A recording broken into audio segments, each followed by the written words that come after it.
एक शर्प ने बताया, चाहे कितनी ही पतिव्रता नारी हो, यह 3 बातें कभी उसे मत बताना, नहीं तो मुंह दिखाने के लायक नहीं रहोगे। प्राचीन समय की बात है। एक जंगल से एक सपेरों का झुंड कहीं जा रहा था। सपेरे एक सुनसान जंगल से होकर निकल रहे थे। एक जगह उन्हें घनी छायादार वृक्ष नजर आया, तो सपेरे उस वृक्ष की छाया में बैठकर आराम करने लगे। इस वृक्ष के पास में एक विशाल सांपों की बांदी थी। एक सपेरे ने जान लिया कि हमें कोई शर्प मिल सकता है। सपेरों का तो काम ही होता है सांपों को पकड़ना। अपने साथियों से कहा कि हमें यह बिल खोदकर देखना चाहिए। दोस्तों, सपेरों ने आपस में विचार किया और सपेरे उस सांप के बिल को खोदना शुरू कर दिए। उस बिल से एक बहुत ही भयंकर काला नाग निकला। सपेरों ने उस नाग को पकड़ लिया और पकड़कर अपने पिटारे में बंद कर लिया। सभी सपेरे उस सर्प को पिटारे में रखकर वहां से चलने लगे। चलते चलते उन सपेरों ने विचार किया कि हम इस नाग का जहर निकाल देते हैं। कुछ दूर आगे चलने पर उन्होंने उस पिटारे को खोल दिया जिसमें वह नाग बंद था। सपेरों ने जब उस पिटारे को खोलकर देखा तो सभी सपेरे उस पिटारे को देखकर हैरान रह गए। इस पिटारे के अंदर से नाग गायब हो चुका था और उस जहरीले नाग की जगह उस पिटारे एक बहुत ही सुंदर और कीमती नौलख का हार रखा हुआ था। उस नौलख का हार देखकर सपेरे बड़े प्रसन्न हुए। सभी सपेरे इस बात को सोचकर हैरान थे कि हमने तो कर सर्प पकड़ा था, यह हार कहाँ से आ गया। लेकिन चलो अच्छा ही है, यह हार तो और भी ज्यादा कीमती है। चलो हम इसे लेकर राजा के पास चलते हैं। राजा इस हार के बदले में हमें मुंह मांगा धन दे देगा। यही सोचकर सभी सपेरे राजा चित्रसेन के शहर को चल देते हैं। सपेरे राजा के महल में पहुंचते हैं। इधर राजा का दरबार लगा हुआ था। दरबार में राजा के सभी मंत्री बैठे हुए थे। अचानक से दरबार में सपेरों का एक झुंड प्रवेश करता है। सभी सपेरों ने राजा को प्रणाम किया। राजा ने जब सपेरों को दरबार में देखा तो उन्हें बैठने के लिए कहा और उनसे आने का कारण पूछा। तो सपेरे कहने लगे, महाराज, हम तो ठहरे सपेरे, भला हमारा आपके पास आने का क्या कारण हो सकता है, परंतु हमारे पास एक बड़ा ही कीमती हार है जो आपकी महारानी के गले की शोभा बढ़ा सकता है। सपेरों, कहो महाराज, ऐसा हार आपने पहले कभी नहीं देखा होगा। राजा चित्रसेन बोले, दिखाओ कैसा हार है। तो सपेरे उस पिटारे को खोलकर दिखाया जिसमें वह हार रखा हुआ था। तो उस विचित्र हार को देखकर राजा सहित राजा का पूरा दरबार अचंभित रह गया कि वास्तव में उन्होंने ऐसा हार पहले कभी नहीं देखा था। हार को देखकर राजा सपेरों से कहने लगे कि तुम यह विचित्र हार कहाँ से लाए हो।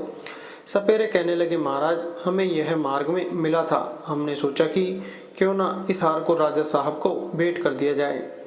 राजा ने कहा, ठीक है, हम तुम्हारी यह भेंट स्वीकार करते हैं। यह हार देखकर हमारी रानी बहुत खुश हो जाएगी।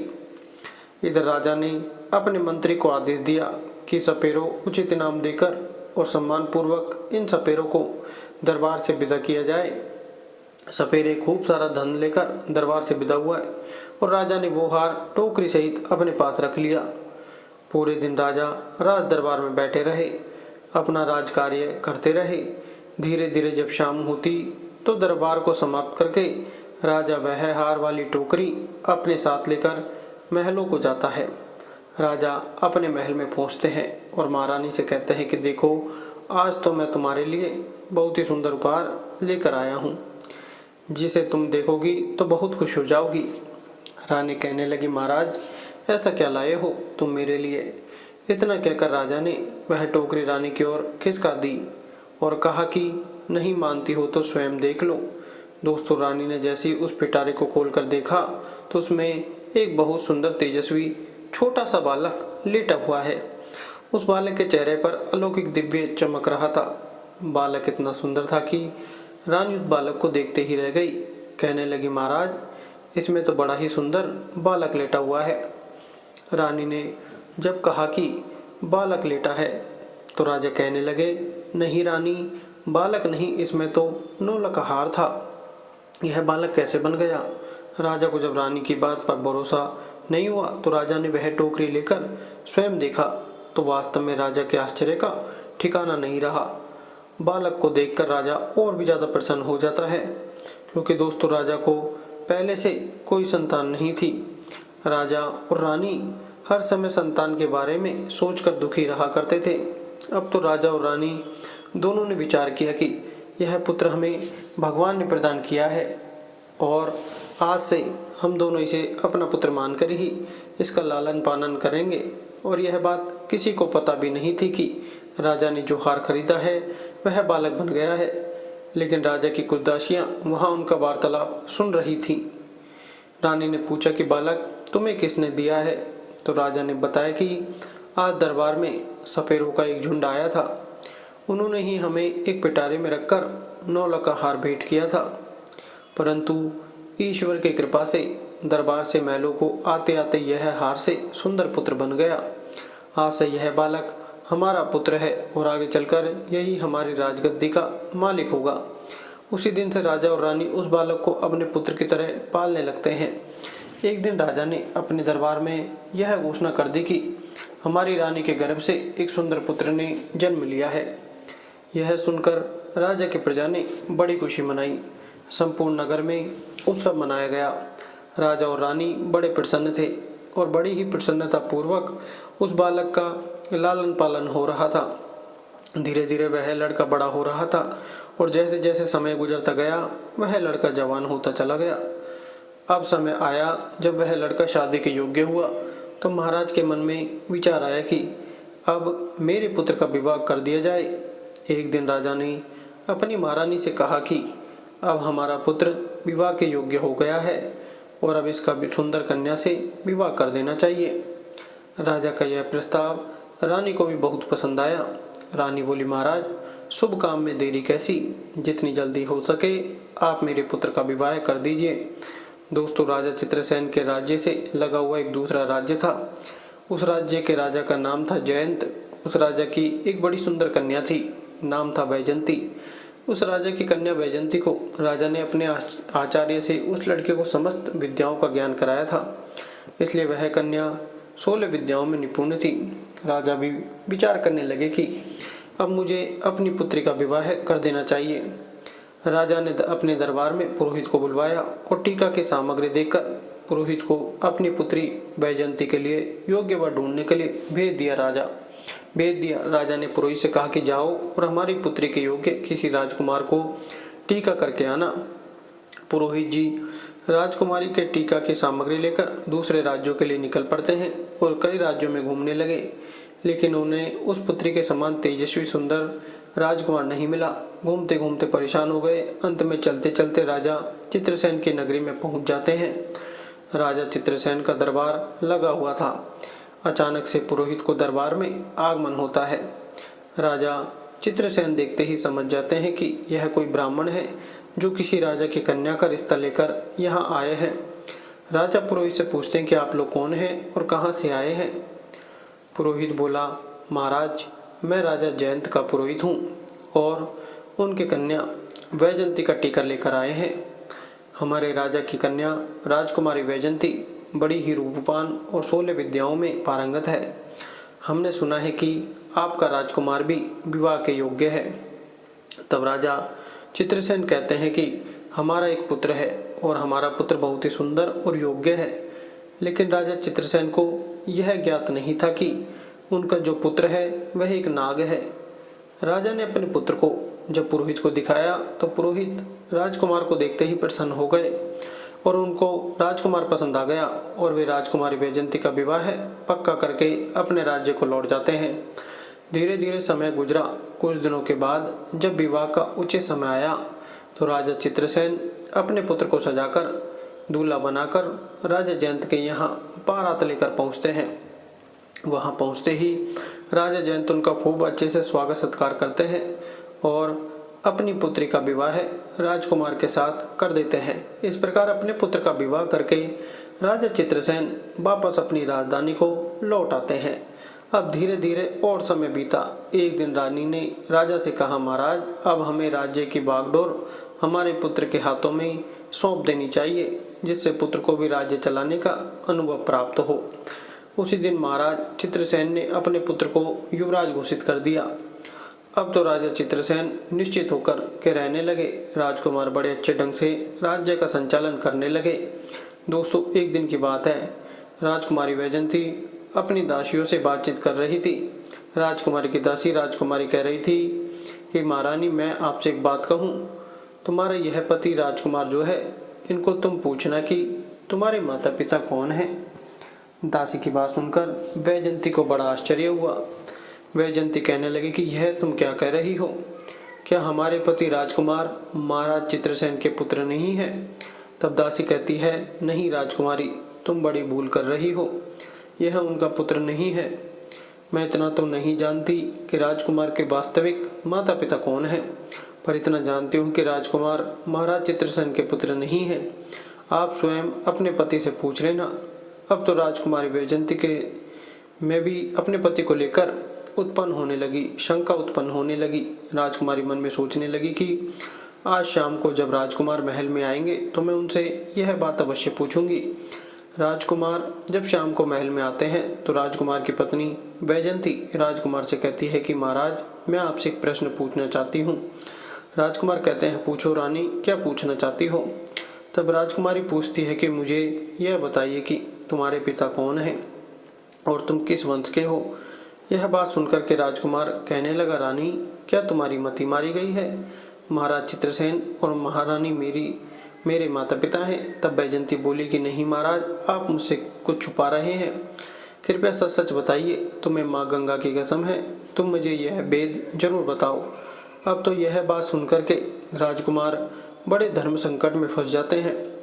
राजकुमार सोचने लगे कि आज किसी ने इसके मन में यह प्रश्न पैदा कर दिया है, इसको जरूर किसी ने बहकाया है और यह पूछे बिना मानेगी नहीं।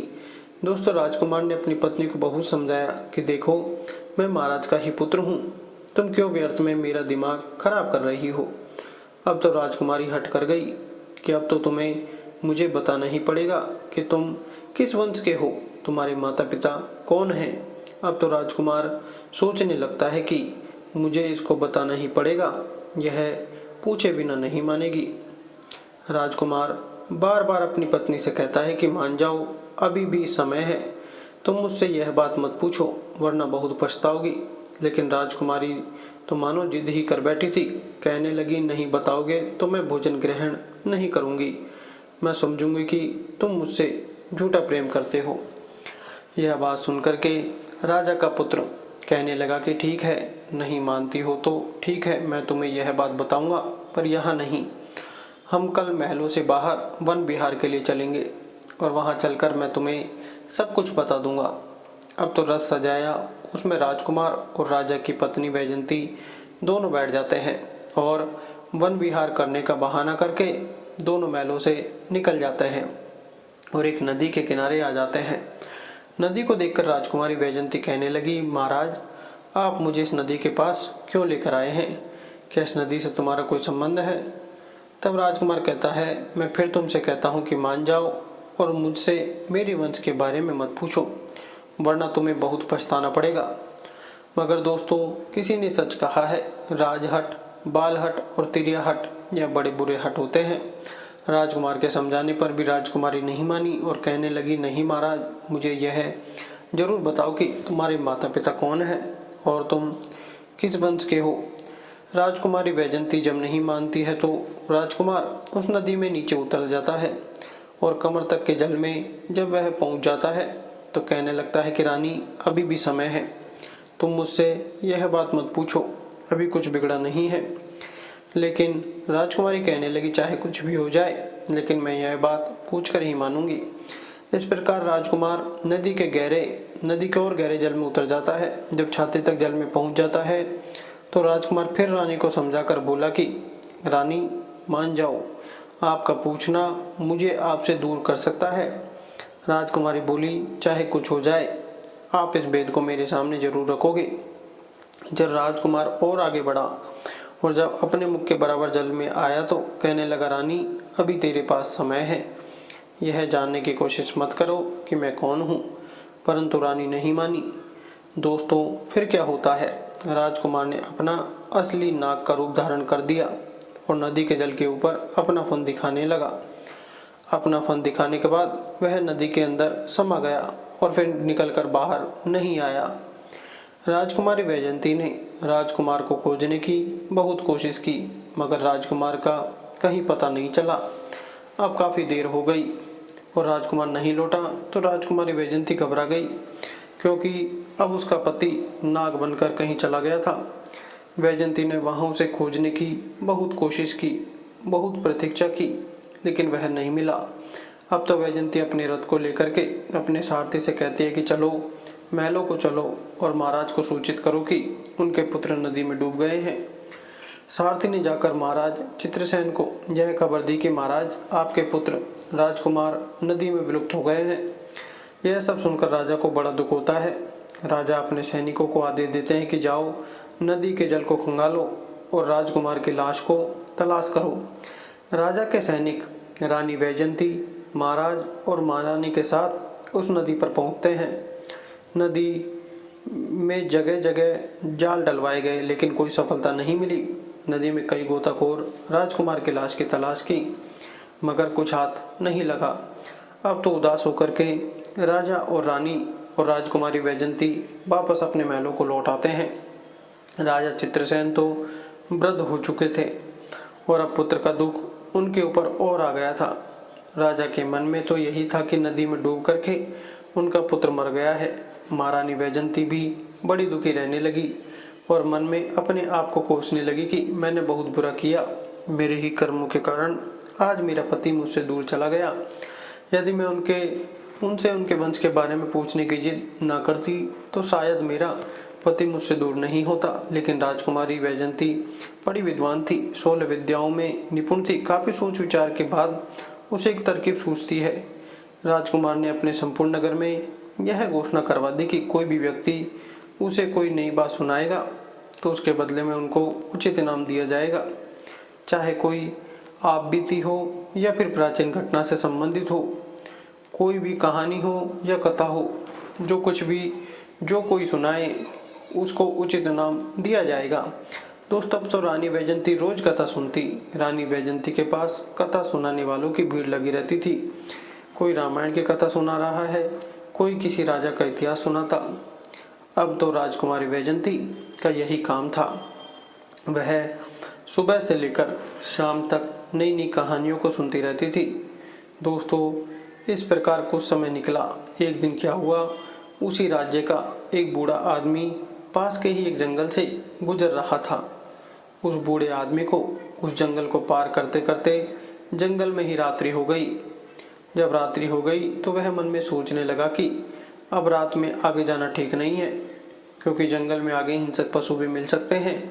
यही सोचकर के बूढ़ा आदमी उस जंगल में एक पीपल के पेड़ के ऊपर चढ़कर बैठ जाता है। रात्रि का समय था। वृद्ध व्यक्ति को डर के मारे नींद नहीं आ रही थी। इधर जब रात के 12 बजे का समय होता है तो उसने देखा कि बाहर एक झाड़ू लगाने वाला आया और पूरे जंगल में उसने झाड़ू लगा दिया। फिर उसने देखा कि एक पानी का छिड़काव करने वाला आया, उसने भी हर जगह पानी का छिड़काव कर दिया। उसके बाद वहाँ पर कुर्सियाँ लगनी शुरू हो गई। फिर एक सिंहासन आता है। बूढ़ा आदमी पीपल पर बैठा बैठा यह सब देख रहा था। उसने देखा कि वहाँ पर सभा होने लगी। वह बूढ़ा व्यक्ति बहुत घबरा रहा था। मन में सोच रहा था कि यह सब क्या हो रहा है और यह लोग कौन हैं और आज क्या यह मुझे जिंदा छोड़ेंगे या नहीं। वहाँ एक से एक विचित्र अतिथि आना शुरू हो गए थे। वह विचित्र इसलिए थे क्योंकि उनका आधा शरीर सर्प का था और आधा शरीर मनुष्य था।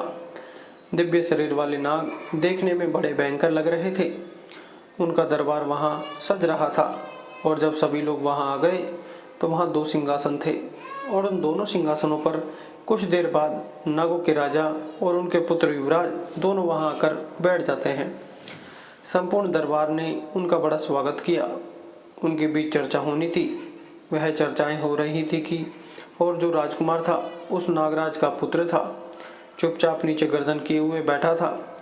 उस दरबार से में इस बात की चर्चा हो रही थी कि राजकुमार का विवाह किया जाए। विवाह के संबंध में चर्चाएं चल रही थी। अब राजकुमार के विवाह का नाम आया तो उसने नीचे गर्दन कर ली और वह बड़ा उदास हो जाता है।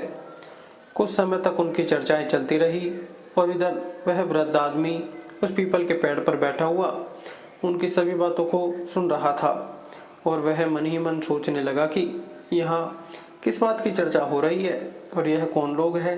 लगता है आज मैं इनसे जीवित बच पाऊंगा या नहीं। डर के कारण वह उस वृक्ष की एक डाली पर चिपका हुआ लेटा था। इधर 3-4 घंटे के बाद दरबार वहां से भंग होता है। सभी अतिथि वहां से जा चुके थे, परंतु वह नागराज और उसका पुत्र वहां से चलकर उस पीपल के वृक्ष की तरफ आते हैं। दोस्तों, उस पीपल के पेड़ पर बैठा हुआ वह बूढ़ा आदमी सोचने लगा कि ये मेरी तरफ ही आ रहे हैं और लगता है अभी यह मुझे जिंदा नहीं छोड़ेंगे, क्योंकि इन्हें पता चल गया है कि मैं इस वृक्ष पर बैठा हूँ। यह सोचकर वह बूढ़ा व्यक्ति घबरा जाता है, परंतु उस नाग ने क्या किया, उस पीपल की जड़ में बैठकर कुछ देर रोया और अपनी रानी वैजयंती को याद किया। ये सभी बातें वह बूढ़ा आदमी सुन रहा था कि यह तो बड़ा ही चमत्कार है, यह मैं क्या देख रहा हूँ। और कुछ देर रोने के बाद हाय वैजयंती ऐसा कहने के बाद वह नाग भी वहां से चला जाता है। धीरे धीरे सवारियां होने लगता है। प्रातःकाल जब हुआ तो वह बूढ़ा आदमी उस वृक्ष से नीचे उतरता है और नीचे उतरने के बाद वापस अपने नगर को लौट आता है और मन में सोचने लगा कि वैसे भी मैं बहुत गरीब आदमी हूँ और रानी वैजयंती भी नई नई कहानी सुनती रहती हैं, तो क्यों ना चल करके इस बात को महारानी वैजयंती को सुनाया जाए। इसके बदले में महारानी मुझे बहुत सारा धन देंगी और मैं पैसे वाला हो जाऊंगा। ऐसा विचार करके वह बूढ़ा आदमी उस जगह आ जाता है जहाँ रानी वैजयंती का मंडप लगा हुआ था, जहाँ रानी रोज कथाएं सुना करती है। वहाँ एक से बढ़कर एक बड़े विद्वान रानी को कहानी सुना रहे हैं। कुछ घंटे इंतजार करने के बाद उस बूढ़े आदमी का कहानी सुनाने का नंबर आता है। वह महारानी वैजयंती से कहने लगा, महारानी आज मैंने बड़ा विचित्र दृश्य देखा है। आज मैं तुमको एक आंखों देखी घटना सुना रहा हूँ। आज रात में जब मैं जंगल से गुजर रहा था तो रात होने की वजह से मैं उस जंगल में फंस गया। रात होने की वजह से मैंने वहीं रुकना उचित समझा और मैं उसी जंगल में एक पेड़ पर चढ़कर बैठ गया। मैं सुबह होने का इंतजार करने लगा। मैंने वहां देखा कि वहां एक नागराज का दरबार लगा था।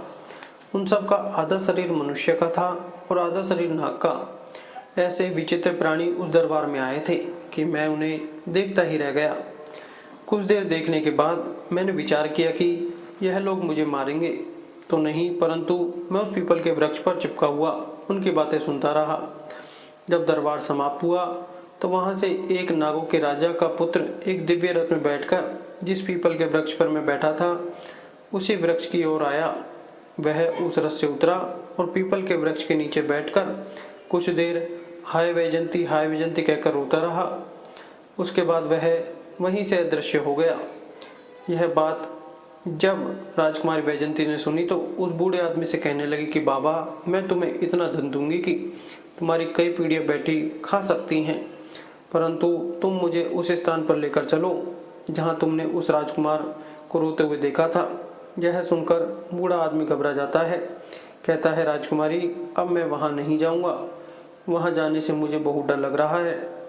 तब राजकुमारी कहती है, नहीं बाबा, तुम चिंता मत करो, मैं तुम्हारे साथ वहां चलना ही पड़ेगा।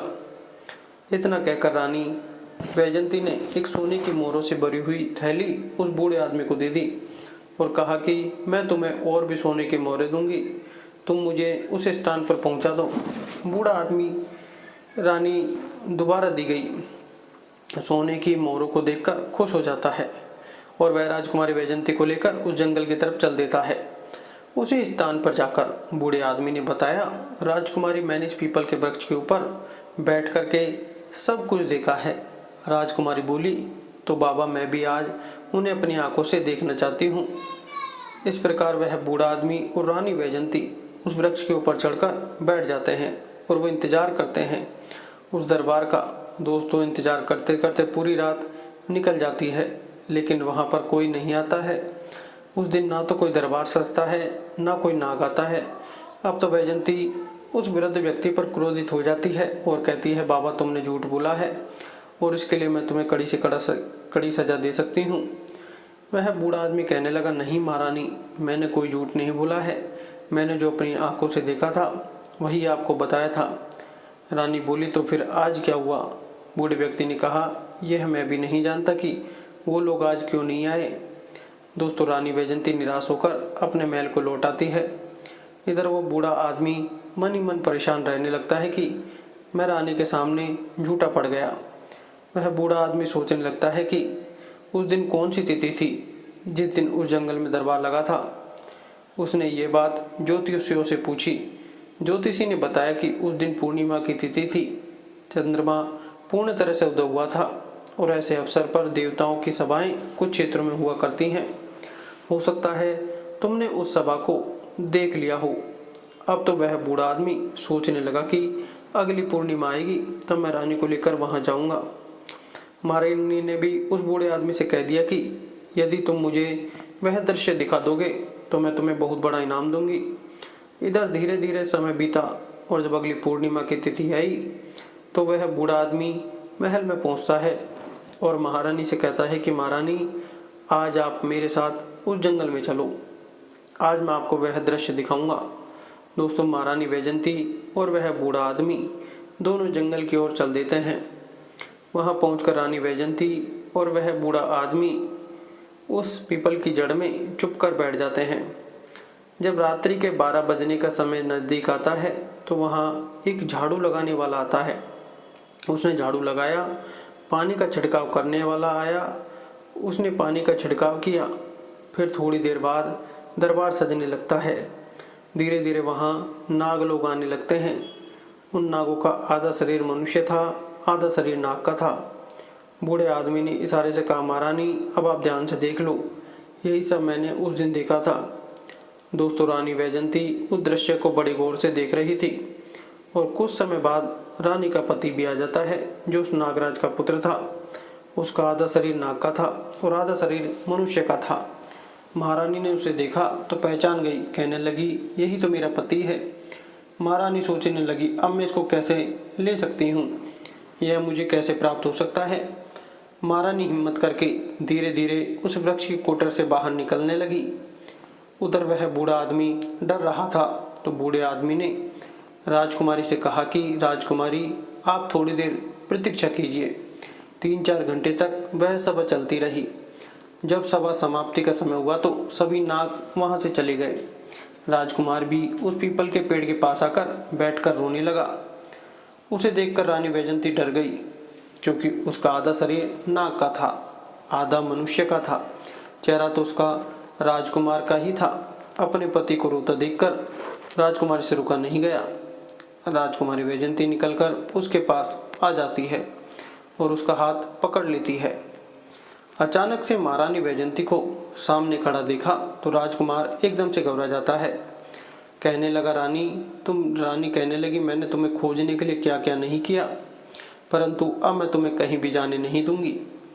यह सुनकर राजकुमार कहने लगा, नहीं रानी, अब तो बहुत समय हो चुका है, अब तुम मुझे प्राप्त नहीं कर सकती।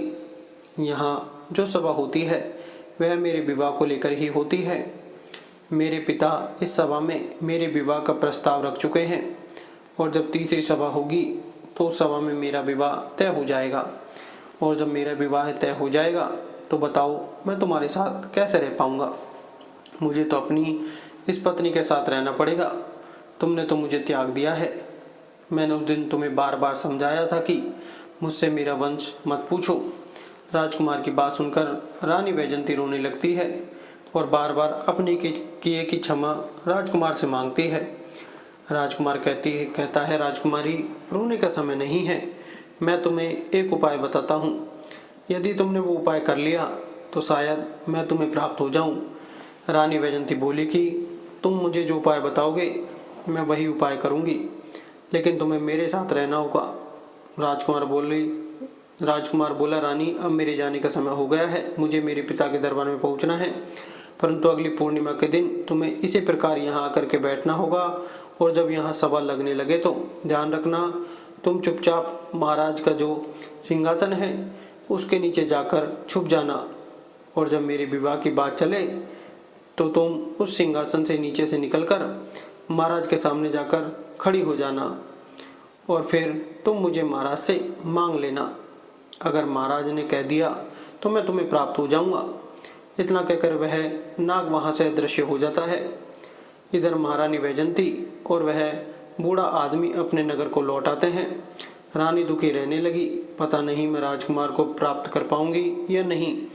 इधर राजा चित्रसेन भी अपने पुत्र शोक में दिन रात दुखी रहते थे। धीरे धीरे समय निकला। इधर महारानी सोच रही थी कि अब चाहे कुछ भी हो जाए, अगली पूर्णिमा के दिन मैं अपने पति को पाकर ही रहूंगी। यह सोचकर अब रानी ने अब कथाओं को सुनना भी बंद कर दिया। धीरे धीरे समय बीता। जब तीसरी पूर्णिमा नजदीक आई तो रानी मन में विचार कर रही थी कि आज चाहे कुछ भी हो जाए, मैं अपने पति को लेकर के ही लौटूंगी। और पूर्णिमा वाले दिन उस बूढ़े आदमी को लेकर उस पीपल के पेड़ के पास पहुंच जाती है। अब तो दोनों उस पीपल की जड़ में चुप कर बैठ जाते हैं और उस सवा लगने का इंतजार करने लगते हैं। इधर रात्रि के 12 बजते ही दरबार लगने की तैयारी शुरू होती है। कुर्सियां लगती हैं और राजा का सिंहासन आता है। इधर रानी उस पीपल के कोटर से निकलकर उस सिंहासन के पीछे छुप जाती है। वे बड़े ही विशाल शरीर वाले नाग वहां आकर के बैठने लगते हैं। कुछ देर बाद राजकुमार का पिता, जो नागों का राजा था, वह भी आ जाता है। राजकुमार भी वहीं आकर बैठ जाता है। दरबार शुरू होता है। अब तो वहां बैठकर उनमें आपस में चर्चा होने लगती है। कुछ समय के पश्चात राजकुमार के विवाह की चर्चा आरंभ होती है। अब राजकुमार के विवाह की जब बात चली तो राजकुमारी वैजंती को मौका मिल गया। वह सिंहासन के नीचे से निकलकर राजा के सामने हाथ जोड़कर खड़ी हो गई। अचानक से एक स्त्री को वहां पर आया देखकर सभी सभा हड़बड़ा जाती है। तुम कौन हो और यहाँ इस सुनसान जंगल में मध्य रात्रि के समय तुम यहाँ क्यों आई हो? क्या तुम्हें मृत्यु का जरा भी डर नहीं है? जानती हो कि हम सब नागलोग हैं और नागलोग कितने जहरीले होते हैं, ये तुम्हें नहीं छोड़ेंगे। यह बात सुनकर के वैजंती कहने लगी, महाराज मुझे डर किस बात का, मैं तो तुम्हारी पुत्रवधू हूँ। तुम्हारे राजकुमार मेरे पति है, ना मानो तो उनसे ही पूछ लो, इनके साथ मेरा विवाह हुआ है। जब महाराज ने अपने राजकुमार से पूछा कि राजकुमार यह कौन है, तो राजकुमार ने पूरी कहानी अपने पिता को कह सुनाई और कहा, पिताजी एक दिन मुझे कुछ सपेरों ने पकड़ लिया और पकड़कर पिटारे में रखकर मुझे ले जाने लगे। तो मैंने अपने बचने के लिए उस पिटारे के अंदर 9 लका हार का रूप बना लिया। उस सपेरे ने 9 लका हार महाराज चित्रसेन के यहाँ दे दिया। मैंने सोचा राजा चित्रसेन को कोई पुत्र नहीं है, राजा की कोई संतान नहीं है, तो क्यों ना राजा के यहाँ मैं पुत्र बन जाता हूँ। तो मैं मेरी माया से पुत्र बन गया और कई साल महाराज के यहाँ रहता रहा। राजकुमार महलों का सुख भोगता रहा। महाराज ने अपने पुत्र की तरह मेरा पालन किया और ऋषि सुंदरी के साथ मेरा विवाह संपन्न करा दिया। परंतु एक दिन जिद करके इस सुंदरी ने मुझे मेरे वंश के बारे में पूछा कि तुम किस वंश के हो। मैंने इसे बहुत समझाया परंतु यह नहीं मानी, और जब नहीं मानी तो मैं जहाँ मेरे स्थान था वहाँ इन्हें लेकर गया और वहाँ पहुंचकर मैं अपने वास्तविक स्वरूप में आ गया और मैं अपने परिवार के पास चला आया। यह बात महाराज ने जब सुनी तो नागराज कहने लगा कि देवी क्या यह सच कह रहा है? महाराज ऐसा ही हुआ था, मेरा विवाह इन्हीं के साथ हुआ था, जबकि पहले इनका पूरा शरीर मनुष्य का था। वैजंती की बात सुनकर नागराज ने अपने पुत्र को फटकार लगाई कि पहले तो तुमने हमारी परंपरा के खिलाफ जाकर पृथ्वीलोक पर विवाह किया और फिर उसके बाद तुम इस स्त्री को छोड़कर अपने पास वापस आ गए। तुमने यह अपराध किया है। अब मैं तुम्हें श्राप देता हूँ कि जब तक यह स्त्री जीवित रहेगी तब तक तुम पृथ्वीलोक पर रहकर इसका साथ दोगे। इसे छोड़ नहीं सकते, इसे अपनी पत्नी के रूप में रखना होगा और जिस राजा के तुम पुत्र बने थे उस राजा का राज्य भी तुम्हें संचालित करना होगा। उस राजा की सेवा करनी होगी जब तक यहाँ का कार्यकाल समाप्त नहीं हो जाता। तब तक तुम हमारे पास नागलोक में नहीं लौट पाओगे। अब तुम्हारा विवाह नहीं होगा। दोस्तों, नागराज ने वैजंती को उसका पति प्रदान कर दिया। राजकुमार अब अपने पहले बाल स्वरूप में आ गया। उसके बाद रानी वैजंती और राजकुमार ने नागराज से अपने पिता से सर झुकाकर आशीर्वाद लिया और अपनी स्त्री के साथ विदा लेकर वहां से चला गया। राजकुमार अपनी नगरी में आए तो वहां पहुंचकर उन्होंने देखा कि पुत्र शोक में व्याकुल होकर महाराज की स्थिति बहुत ही ज़्यादा खराब थी। महाराज के पास जब उसका पुत्र पहुंचा तो महाराज ने देखा तो वह बड़े प्रसन्न हुए। उन्हें ऐसा लगा जैसे समस्त बीमारियों से अभी अभी छूटे हों। पूरे महल में खुशियां बनाई गई। राजा साहब ने पूरे नगर में यह खबर भिजवा दी कि हमारा राजकुमार वापस लौट आया है। यह सुनकर संपूर्ण नगर में प्रसन्नता से उत्सव मनाया गया और राजा चित्रसेन और उनकी महारानी अपने पुत्र को पाकर बहुत खुश हुए। दोस्तों, इस प्रकार से रानी वैजयंती अपने खोए हुए पति को पा लेती है और बड़े प्रेम के साथ अपने पति के साथ रहती है। दोस्तों, इस कहानी से यही निष्कर्ष निकलता है कि चाहे कितनी ही पतिव्रता स्त्री हो, मगर उसकी जिद हट से आपके प्राण जाते हो, वो हट उसका कभी पूरा नहीं करना चाहिए। जिस बात को बताने से स्वयं पर पारिवारिक जनों पर संकट आता हो, वह बात उसे नहीं। जिस बात के कहने से स्त्री का पिता का माता का अपमान होता हो या अपनी आपकी मान प्रतिष्ठा धूमिल होती है, उस बात को कभी ना कहें। वीडियो अच्छी लगी तो वीडियो को लाइक करें, चैनल को सब्सक्राइब जरूर करें। धन्यवाद।